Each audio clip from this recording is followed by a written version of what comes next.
Ladies and gentlemen, it's indeed another Friday. What that means to us is it's another Friday to learn, another Friday to engage in wonderful conversations, another Friday to become better people because these conversations definitely give us the knowledge and information in order for us to make better and informed decisions. Welcome to the Real Talk Live Show. And I have a very amazing, good list of panelists to discuss a wonderful conversation with all of you today. And I hope you are definitely tuned in to this amazing program. So, what we're going to do at this particular moment in time, as you're just joining in, please be sure to tag your friends along. Please be sure to share this link with other people because we're streaming on Facebook and other social media platforms so that the more we are, the more information is getting out there, and the more we are being informed, the more we are making better decisions as a country and as a nation.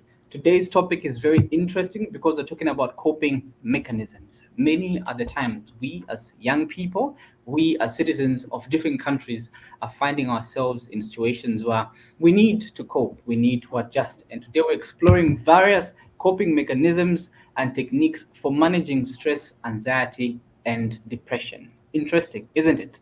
And to help me discuss this conversation, we have two key, very informed panelists, and we are going to have to get to know them. And obviously, allow me to also introduce our sign language interpreter, as smart as he is.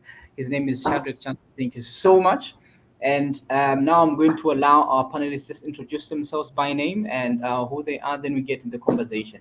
I'm going to start with a big man who's a lawyer, and then I'm going to go to our social media specialist. Up to you, Mr. Stan. Yeah, my name is Kapepa Stanley. Um, as Enoch has stated, I'm a lawyer. I'm also a mental health activist. So yeah, that is basically me. On to the next one right now. My name is Halide Mulesha. I'm a social media specialist and I'm from Kenya. And I'm very happy to be here with you guys. Thank you so much. I honestly had to make her pronounce her own name because I never wanted to mispronounce it on set. Yeah. But it's good that we have now passed that stage and we are just going straight in this conversation. So, young people, I literally hope you have been sharing this link. I hope that you've been calling other people to also come in. And whilst you're at it, please feel free to share your questions and your comments over the conversation that we're having about today, that all of us are part of this discussion. Remember, we're talking about coping mechanisms. We're exploring various coping mechanisms and techniques for managing stress, anxiety, and depression. I think the first question I'm going to ask, I'm going to shoot it to a lady for some reason. I would love to find out, has there been any point per se where you have been stressed or at a point of depression or having anxiety? Have you ever experienced such since birth? Yes, of course, of course. I have experienced that quite recently, actually. and mine was because I was unemployed at the time. Yeah, it was a bit of a stressful time. I think I probably went through a bit of depression at the time, and I was just, yeah, it was just like a really low, just a very low time in my life. But yeah, I have gone through that. Yeah. Okay, okay, that's. I heard that acknowledgement of a problem is a step to solving it. So I, Yeah. actually, it's good information. I would love to find out from the lawyer. One thing that most of the individuals would think about is, when you invite such kind of people to the show, there are individuals that may have not exactly experienced what you're talking about, but they just have information on the same matter. So I would love to ask the lawyer too, if the lawyer had been in a position where he's stressed or experiencing anxiety or is depressed. Mr. Stanley, have you ever experienced any of these? Well, definitely. Anxiety. I think that anxiety, stress, these are normal human feelings. I would say as humans, we go through these things on a daily basis. I have been through this. There have been moments where I feel like I am down. There have been moments when I need to maybe be in a position where I need to present myself in front of people and I am anxious. You feel fear, maybe you have an exam and you are anxious. You feel the anxiety even though you're ready, but then it is a normal human thing. So I have been through it, definitely. It's actually interesting to note that both our panelists have experienced, and trust me, like these questions, the question I've just asked them was not rehearsed prior to this conversation. I needed to ask because I need all of us to know that you're not alone experiencing such kind of situations. And definitely the fact that we're having these conversations with a social media specialist, a lawyer, and a mental health specialist, we're in a position of having conversations to share knowledge and perspectives that we are then in a position of making better decisions. So again, I'll go with the lawyer and ask, what coping mechanisms are, because that's what we're actually having a conversation over. What comes to your mind when you hear coping mechanisms in relation to anxiety, stress, and depression? Okay, so coping mechanisms, if I were to put them in my own words, I would say these are maybe activities or things that we do to alleviate us from our stress. Things that we do that protect us from having anxiety, things that we are supposed to do, things that activities that are supposed to keep us as human beings sane. That's what I would say. That's those are my coping mechanisms, and I would give a number of examples. Most people in dealing with their anxiety, they would say with their anxiety. Most of them they journal, you know, because it's a way of them expressing how they feel. Yeah, that's what I would say. Mhm. Ms. Halliday, any thoughts to what coping mechanisms are, and maybe if you can also dive into the aspect of, because there's much talk over what may be a healthy mechanism of coping with, anxiety, stress, or depression, and what is something that is a potentially harmful way as a coping mechanism. Would you kindly just speak to that? Yeah. So just like Stanley mentioned, for me, I think coping mechanisms are like activities or rather like behaviors that we use to just manage or just handle stress, anxiety, or just any challenging or challenges you might be having. And in terms of whether, healthy coping mechanisms or the unhealthy ones, what I will say is healthy coping mechanisms are the ones, that sort of help you get a solution to whatever you're experiencing. So this can be maybe like journaling, this can be maybe talking to someone, trying to get some help. This can be in terms of exercising, maybe meditating. And then when we come to the unhealthy ways of coping, these are mostly just things that provide like temporary relief at the time. So you'll forget about your problems at that particular time, maybe like 1 hour, 2 hours. And then after that, you just go back to where you started for example, maybe indulging in substance abuse, maybe drugs, alcohol, things like that. Another way is self harm. I've seen a couple of stories, documentaries, and things like that where people involve themselves in self harm when they're feeling depressed, anxious, things like that. But then after that, then what next? You see, you haven't exactly like solved your problem. You just have like that temporary relief for the time, and then after that, you're just back to square one. Yeah. That's actually interesting to note that I think one thing that I've experienced firsthand is I would have friends that would look at potentially harmful means as them to cope to anxiety, stress, or depression as something that is positive. They would phrase it as a positive thing, that of substance abuse, that is. And now I'm absolutely interested in finding out what our audience feels, or what do they do as a coping mechanism when they're in a state of anxiety, stress, or depression. What is something that they would actually do? Because we have people watching from Livingston, from Lusaka, from Chikankata. So from all these areas, I'm interested in finding out, what do you do as a coping mechanism when you find yourself either you are stressed, or you are anxious about something, or you are at the point of depression. I would love to find out.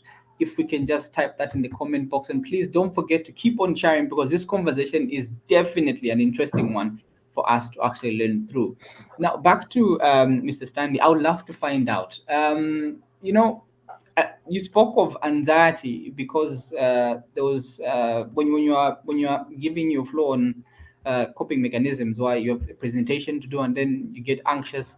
And there's also an aspect of depression that I feel most young people need to pay particular attention to.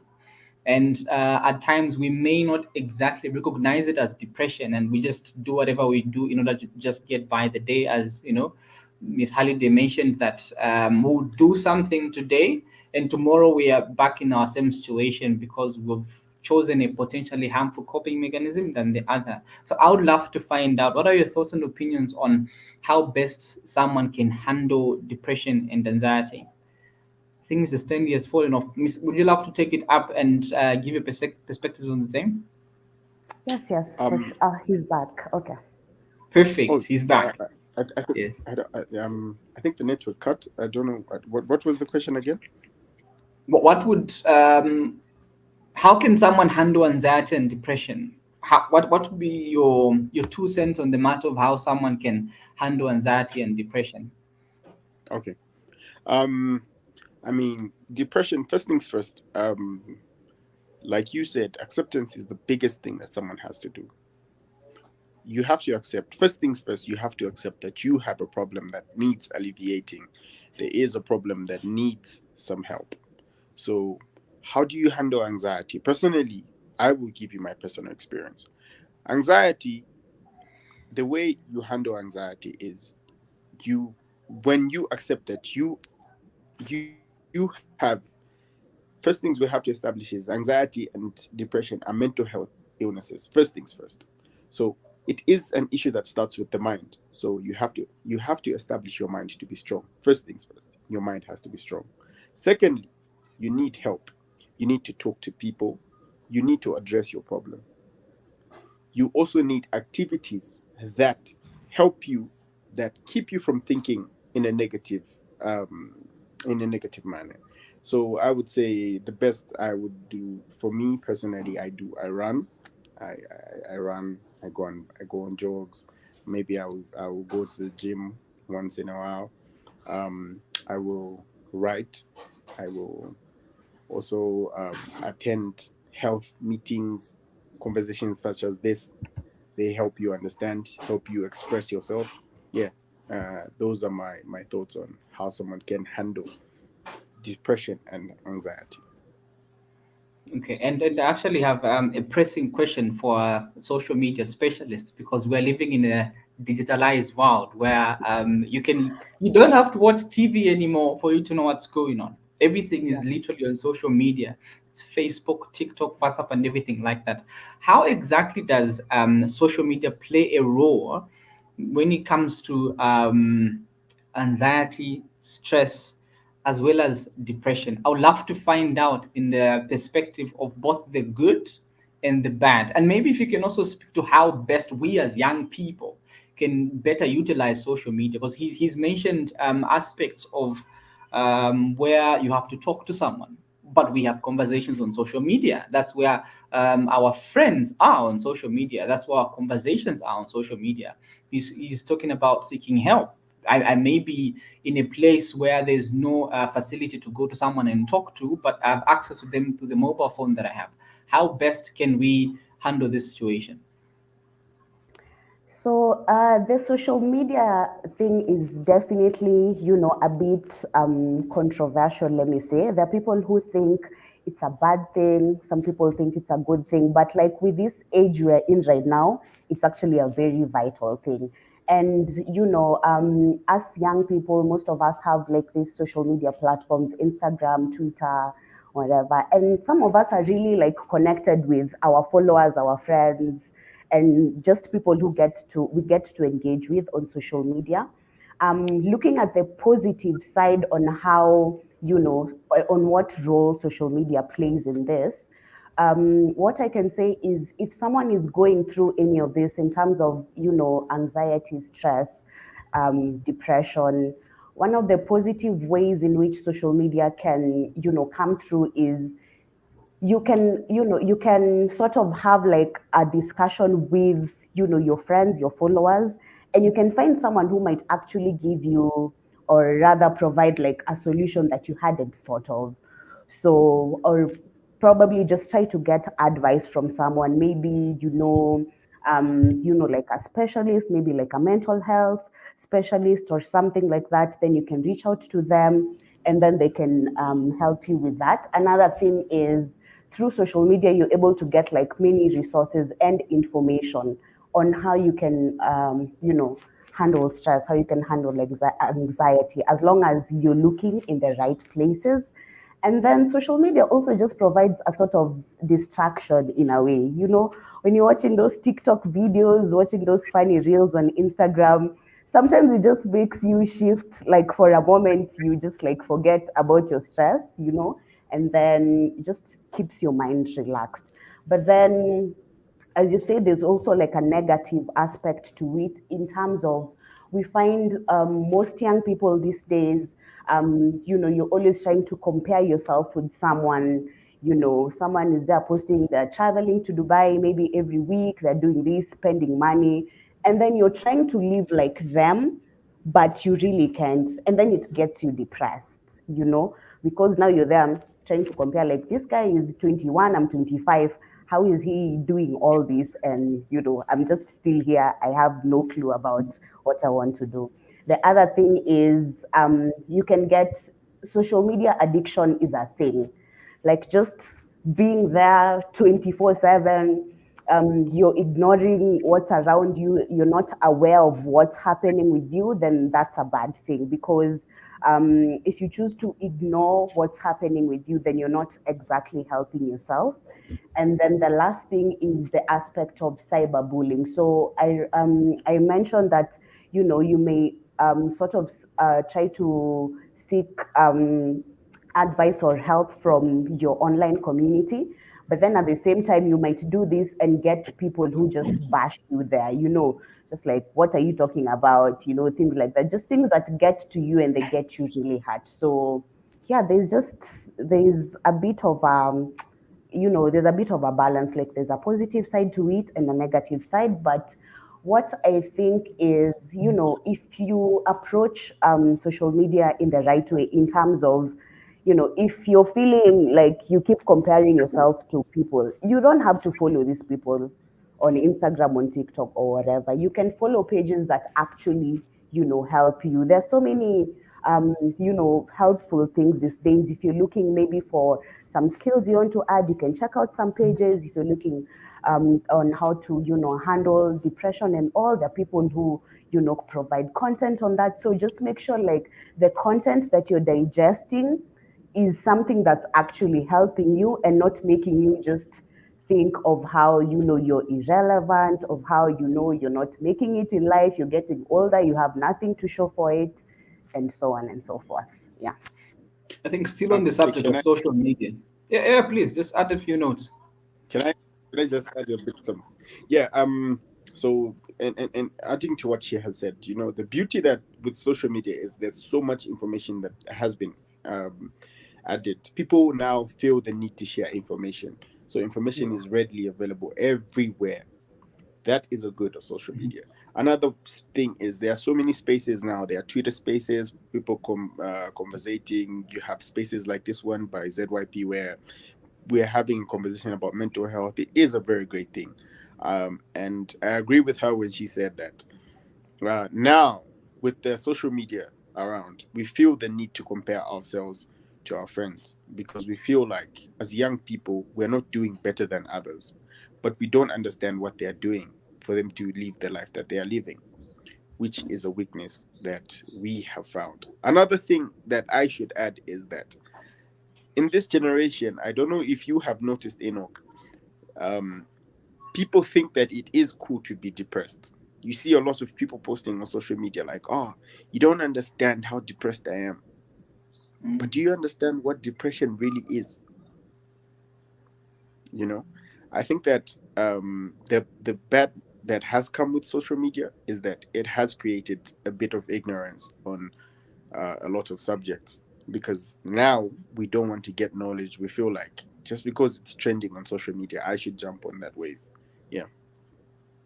I think that's you've brought out a very, very good point on that front. But just hold that thought for a second because our comment section is definitely flooded with a lot of comments from the young people and individuals on social media listening to this informative program. So we have got Brian saying navigating the path to mental wellness involves mindfulness, challenging negative thoughts with cognitive behavioral techniques, regular exercise for mood improvement, building a strong social support network, engaging in creative activities, and seeking professional guidance through therapy and counseling. Be patient and compassionate with yourself throughout the journey.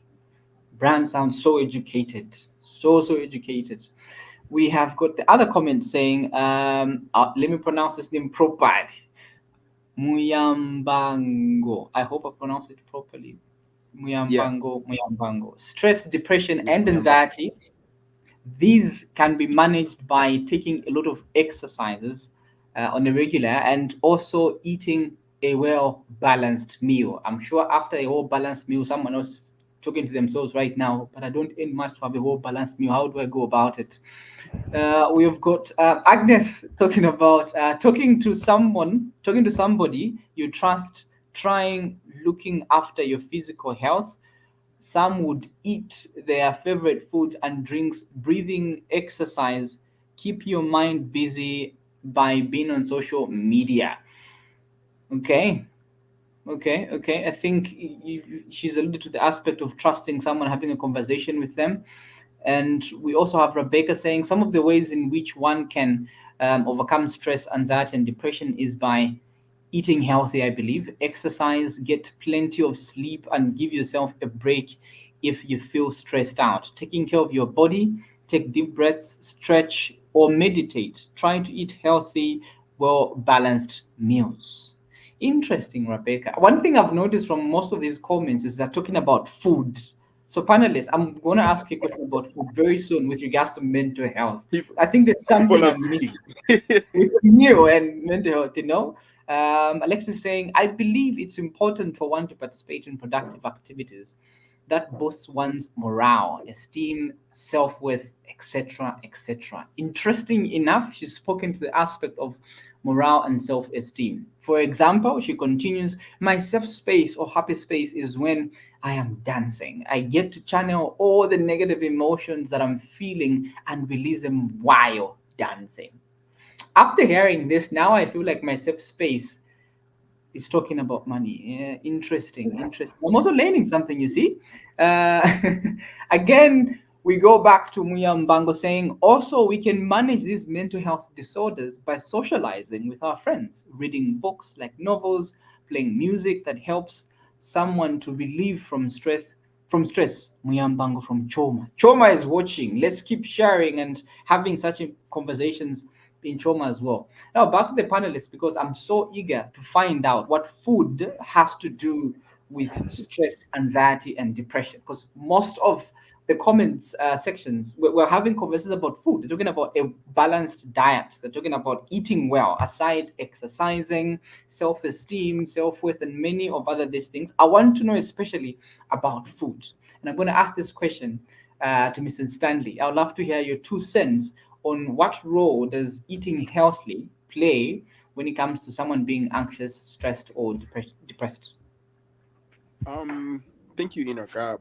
Definitely, food has a big role in someone's mental health. If you look at the way food is, food just brings out a certain aspect in you. It deeply connects with your mind. When you eat your favorite food, there's a sense of satisfaction, a sense of being happy, a sense of feeling filled, not just literal fulfillment, but also the emotional fulfillment that comes with eating something that you love. I mean, look at the happiness of people when they eat a mango. I mean, people eat mangoes, and I'll speak from a Zambian perspective. People eat mangoes like once a year in December, January, around that time.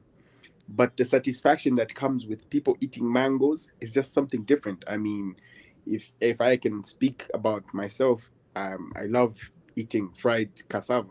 You know, there's Mhm. just a certain level of satisfaction that comes from me just going on the street and buying fried cassava. So I feel like people will attach their emotions to things that mean something to them. And if food means a lot to you, I mean, do eat. But be careful. Don't just become don't become too big for yourself. I think, allow me share this testimony one time. So there was this one time I thought I was stressed. Trust me, I honestly thought I was stressed. Not that I'm a professional to diagnose that I'm stressed, but I thought I was stressed. The moment I ate, I realized I was just hungry. I was just hungry. I'm okay. I'm perfectly fine. Then I see Sakala Agnes saying food is key. So I think food actually plays a major role when it comes to mental health. I also saw we've got people watching from Zimbabwe. Let's keep sharing those links to people who are in Harare, people who are in other places, Mutare. What other places do I know in Zimbabwe? Everywhere in Zimbabwe. Keep on sharing the links that we have these conversations to get Africa and the entire world having this conversation. Now, I have an important question to actually ask that has to do with how society and the places where we come from just phrase everything. So, are there any cultural societal factors that influence the choice of coping mechanisms for stress, anxiety, and depression? Do we have societal factors that influence these? I'm going to ask this to Madam Halid that she gives her 2 cents on this subject. Yeah, what I will say, for example, here in Kenya, there's this term that, men like to use called toxic masculinity, So apparently, as a man, there are some things you're not allowed to do, being depressed. Like, what is depression as a man? You should not be depressed, If you're having like a problem, maybe just like, um, what is it called, just like being showing like your emotional side, if you have like a problem, sometimes it's not bad to cry or just ask for help if you need help, yeah. But then with the way society is shaped, and just people's views and just trying to please people and everything, you find maybe like the men around here, and maybe most places, most parts of the world, they think like, no, I can't be depressed, I can't be sad. If I have a problem, I need to find a way to solve it at that time. I can't ask for help. I need to, no, I need to sort it myself. So I think such things influence, the whole being anxious, being depressed, being stressed, because then you'd get someone like that will be depressed, but then they will not look for help. They won't share it with someone because they'd think, okay, this person, how will they see me? How will they view me from now on? But all I can say is it's okay. It's okay to not be okay. And it's actually okay to ask for help, because sometimes you find when you talk to someone about it, when you ask for help, someone will provide a solution that you definitely had not thought about. Or, sometimes you just find you're actually overthinking things that are maybe like non-existent in the first place. Yeah. That's actually very, very interesting. I would also love Mr. Stanley to add his 2 cents. And after adding his 2 cents to societal factors, it's actually interesting to know. Let me just make mention of this. You know how nowadays on social media, right, you'd find quotes saying, "Uma umetakwa tenkongole." Stuff like such kind of things where, because you're somewhat of a Yeah. male, yeah, there's this expectation like you must have date as a man. If you don't have date as a man, you're not a man. So I Yeah. think I'll also love Mr. Stanley to give his 2 cents on the same, and also respond to how can a support system of obviously family and friends can contribute to effective coping of these issues. Okay. Thank you. You see, from the homes we come from as Africans, we are taught that men are people that stand still and they shouldn't show emotions, and their life is based on being this solid figure that everyone leans on, and they shouldn't show that they are hurt or that they felt a certain type of way. It has a huge role to play. That's why we see most people in our society, they abuse a lot of drugs, they abuse alcohol, they abuse sometimes it even gets to physical violence. They abuse their women, they abuse their children, and we don't realize why someone is acting like that. But then, truth be told, the notion that a man shouldn't cry or a man shouldn't express how he feels is wrong. Because if we go to a biblical sense, even Jesus wept in the Bible, and that's Jesus, Part and of he's his God people. himself. You know, Mhm. God himself wept. Then who are you to say that you shouldn't cry because you feel a certain type of way? You know, so definitely. So you see, our emotions have a lot to do with our behavior. You know, you people. I've seen a lot of people. I have a friend, and may he so rest in peace. He died. He passed on. Um, I saw when he lost his mother how that affected him. But because society tells us that a man is not supposed to cry, he resorted to drugs. You know, and the drugs ended his life. You know, and he did not understand at the time. And that was little. We didn't have much knowledge as much as we have now. But I mean, if I have the knowledge now, I would want someone to share with me why they are acting the way they act. Sometimes let's have conversations like this where we ask people that, why are you acting this way? Because it does not make sense that we as men should not speak, and we shouldn't say, you know, we shouldn't go to the grave with a lot of things on our hearts. So it is very toxic to actually think that social media, I've seen and there's a song actually, umwami tafingiro, umwami now ikaroreranda pa ZYP. Umwami kuranda pa figido. You see such stuff like that. We should have more productive quotes where we say men should share their emotions. Men men's feelings are welcome, stuff like that.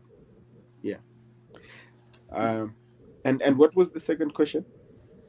How can the social circles around us, like family and friends, help us to cope effectively with anxiety, stress, and depression? Okay. So basically your circle is defines who you are. So if we look at, I would give an example of white people, and I would this is a very good example of white people. White people have a very good setup where if you feel bad, you can go and talk to your parents. But Enoch, if I were to ask you today, how many times have you ever had a conversation with the people that raised you, or your parents, about about how you feel? It's rare, Hmm? very rare. So you see, It's rare. um, yes. So you see, so they missed out on a lot of conversations that you were supposed to have with them, on a lot of emotional growth that they were supposed to teach you, because you are not allowed to open up like that. So our social circles do matter a lot. I mean, choose friends that will help you grow. I mean, choose friends that will keep you out of bad vices. Choose friends that will show you that your emotions matter. I mean, as Africans, we need to outgrow the notion that children are not supposed to run to us and have conversations with us about these important things. Let's have conversations about depression, about anxiety. We need to teach people that it's okay to be okay, you know. We need to teach people that you need to be expressive. You need to show how you feel. You need to to understand that society will beat you down, but it is okay because you can still rise up. Yeah. Thank you very much. Perfect. I'm just going to go through the comment section because they are very, very good and informative things that the audience is actually speaking to. And we have Zimbabwe saying practicing relaxation techniques such as deep breathing, yoga, or meditation, exercising on a regular, and avoiding alcohol and drugs helps in managing mental health disorders. We we also have Sakala Agnes saying carbohydrates play a good role because they increase the serotonin in the brain, which has a calming effect. Now, I feel like eating monshim after hearing this. There's a scientific explanation to it. Alexis is saying, back to what Halita said, when you're aware of yourself, it is easier to navigate your mental being. I cannot agree more than this. You have to know who you are. Our culture is slowly changing. In the past, when one had a problem, they would easily open up and talk to someone. But these days, talking to someone is likely telling the whole compound. And as a result, people keep pressing issues themselves. And as a result, people are dying in silence. So, culture changes also have brought and increase depression, stress, and anxiety related issues. Interesting perspective. When someone shares things with you, don't go and start putting them on social media. That just makes everything worse. I've told you in private. I concur with Holiday. Identifying what triggers and glimmers is a good way to navigate your mental wellness. And following what triggers you is a good place to start. I love what Doreen has said. I love what Doreen has said, and here's why. I actually learned that there are things that you know that are wrong and you are still doing them, and you know you can stop doing them. So the way to become a better person is to stop doing that you know, to stop doing things that you know are wrong and you know you could stop doing. The more you stop doing these things, the more you become a better person. Doreen, I concur with you twice on that count. And the last round of questions I'd love to ask the panelists is one that is also been highlighted in the comment section of self-awareness and identifying oneself as a means of coping with, coping with anxiety, stress, and depression. And I would love to hear from both sides. What is your take on young people or just individuals having to reach a point where they are self-aware of who they are and where they have got self-esteem, they know who they are as a person, for them to be in a better position to cope with these related matters? We'll start with Holiday on this one. Yeah, so on that self awareness part, it's important to be self aware because number one, you're able to recognize what kind of emotions you have, and then now you know how to deal with that. So when you're self aware, of course, you're not ignoring what's happening around you. You recognize that, you come into terms with that, and then you're able to address that in the right way. And the other thing is, when you're self aware, you're able to know what triggers you. Just like you said, Enoch, you're doing something that you can stop doing, but you're not doing. Someone like that is definitely not self aware because If I'm self-aware, I know if I follow this person and I feel some type of way when they post something on social media, then I don't have to follow them. Then I just unfollow that and, follow things that make me feel more confident about myself, make me feel good about myself. And then the other good thing with being self aware is you'll be able to seek help when you need it, because sometimes you can't do this all on your own. You might be trying all these coping mechanisms, but maybe what you're going through might be just something bigger that may need professional help. So when you're self aware, then you're able to get to that point where okay, I can't do this on my own. I need to seek professional help. And then you go ahead and do that. Yeah, that's it from me. Interesting perspective. Mr. Stanley, under 30 seconds. Okay, so self-awareness is basically knowing thyself. So you need to know yourself. You need to know where you stand. You need to know what you want to achieve. You will know that you won't be swayed by society, by social media. You will know what you feel is right. You will know that what you feel is wrong. You will know that this is wrong and that you need help in this. And you will know what type of advice to listen to. So basically, know yourself, know what helps you, know the people that you need, and know the type of help, the right type of help that you need. So definitely know your feelings as well. Definitely one of the most important things, you need to know how you feel, know where you stand. So when you know where you stand, you won't be swayed by anything, and your mental health will be in the right place because you will seek help from the right people. There are two important comments I'd love to read out that have just come in, which I feel people should know about. One is from Alexis that says Stanley has a very important point there. If people around you tend to mock how you feel, then you have the wrong bunch of friends. One should surround themselves with people who uplift them. Interesting perspective.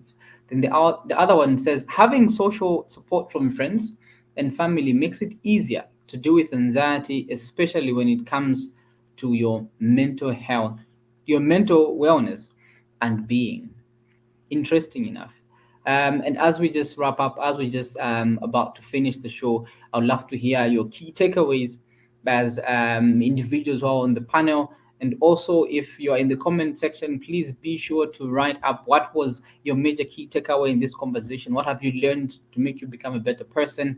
And what is that same thing? So, under 30 seconds, I'd love to hear from Halid as well as Stanley on what are their major key takeaways. And if there's one thing that they can tell someone out there, either who's in a position of anxiety, stress, or depression, what will it be? Under 30 seconds, we'll start with Mr. Stanley. So yeah, my major takeaway today is let's have these conversations, let's engage, let's talk about mental health. As a man, you shouldn't just feel like your emotions are not worthy. They are. You are worthy. You should express how you feel. And something I would love to share with you is have a relationship with God. The most important thing, humans were made to have a relationship with God. Without God, there's no life. And with God, you won't feel empty. You won't feel a void. So have a relationship with God, engage with people, have the right meaningful friendships, and also talk about your emotions. Know yourself. Thank you so much, Mr. Stanley. Holiday? For me, what I will say is our mental health is up to us. So, whatever initiative, whatever effort you take towards your mental being and your mental just wellness is up to you. Just don't wait for anyone to do anything for you. If there's something you can if there's any action that you can take to help you, towards being better or, having like a positive mental health, then just do it. If you need to get help, then get that help. If you feel like you need to talk to friends, then talk to friends. What I will say is it's okay to not be okay. Most of us, we are not like usually happy from January to December. We have those times where we feel we are overwhelmed, we're feeling a bit low, we're feeling sad. And it's not bad to feel like that. And anytime you feel like that, just, be open to talking to people, seeking help, doing these activities we've talked about, journaling, doing exercise, making sure you're eating good. And then, yeah, I think that's basically it from me. Yeah. It's interesting to learn all of this much information. My key takeaway, my key takeaway is eat, ensure that you eat. Apparently, food plays a very I had to say it. I just had to say it. Food plays a major role in your mental wellness. So, young people, to the individuals listening and having this conversation with us, maybe the key to become 1% better is a good meal. Maybe the key to become 1% better is some exercise. Maybe it's a deep breath. Maybe it's meditation. Maybe it's talking to someone. Maybe it's surrounding yourself with a better circle. Maybe it's about being informed. Maybe it's about you knowing what is the problem and how best to approach it. Maybe it's about you realizing who you are. Maybe the solution is you knowing your self-worth, that you find yourself in a better position. Yes, I can see you love food. I love food. I love food. I definitely love food. And how do you say hi again in Shona? Uribo Shamwari. Okay, there it is. That's me saying, I hope you're good, my friend. I hope I'm correct, but that's what it is. Dear friends, this has been me, Enoch, your host today on the Real Talk Live Show. We hope you've enjoyed this conversation, and we hope that you'll be tuning in each and every Friday for an amazing conversation that we can definitely have, share information, become better people to ensure that we are more productive and that we are more self-aware of ourselves, make better decisions. Thank you from me, and it's bye bye from the rest of us. I'm sure Shadrach is saying bye too. So thank you very much, ladies and gentlemen. We love you here. We'll see you again on Friday. Take care. Bye.